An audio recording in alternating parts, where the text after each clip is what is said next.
تو کس طرح ہزاروں لوگ وہاں انتظار کر رہے تھے جہازوں کے اس قافلہ کی آمد کا، اور کیا کچھ ان کا ریئیکشن تھا، ان کا رد عمل تھا، اسے سنیے۔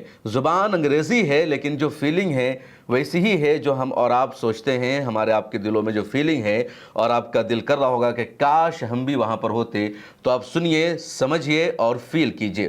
Here in Tunis, and it's been wonderful. They're so supportive of their brothers and sisters in Gaza and of the mission. We are organizing a concert to raise funds to support the Global Sumud Flotilla. How old are you? 13. And where are you from? I'm from Tunisia. Hello, my name is Yafa. I'm from Yafa, from Palestine. Came here all the way from Jordan to Tunis to join the Global Sumud Flotilla. I'm Yusr, a pro-Palestinian Tunisian from Gasserine. My name is Anna. I'm from Germany. It's great to be also in the city where there's a lot of support for the Palestinian cause. When you walk around with your kufiyah in Tunisia, people greet you on the streets. I think that's something very empowering. My name is Abdullah Azzam. I came here initially to join the Samud Flotilla to break the illegal siege on Gaza. However, for me being a Palestinian, that did not work out. So I came here in the end in order to give my full support to everyone that's going. My name is Haifa. I'm the head of Tunisian delegation. I'm Esra Al-Sheikh, Jordanian Palestinian journalist. Tunisians, they take the Palestinian cause as their own cause, like the cause that we always believed in. Tunis have been always a place that supports the resistance, the Palestinian resistance and the Palestinian cause since 1948 until this moment. They welcome all these people from all around the world to support the people who are going to break the siege on Gaza. The Tunisian people are beautiful, beautiful people. They showed me nothing but love and solidarity. When I'm walking down the streets, if they see me, they just tell me long live Palestine. You know, they can tell I'm Palestinian. These people have the Palestinian soil as us, so I'm so grateful for that. We are a humanitarian mission that is carrying humanitarian aid for the starving people of Gaza.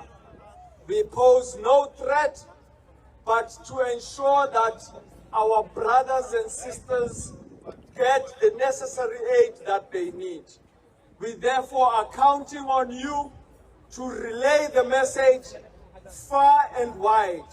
The word doesn't speak, we have to, because millions of people in Gaza have been starving since 2 years, and we have to move, we have to say something, even if we can't travel to Gaza. We want this genocide to end. We want aids to enter to Gaza, and we want the people of Palestine, all of them, free. Palestine, everything didn't start on 7th of October. Everything started long before that, and we are here to make sure that everyone knows that. Make the world a better place.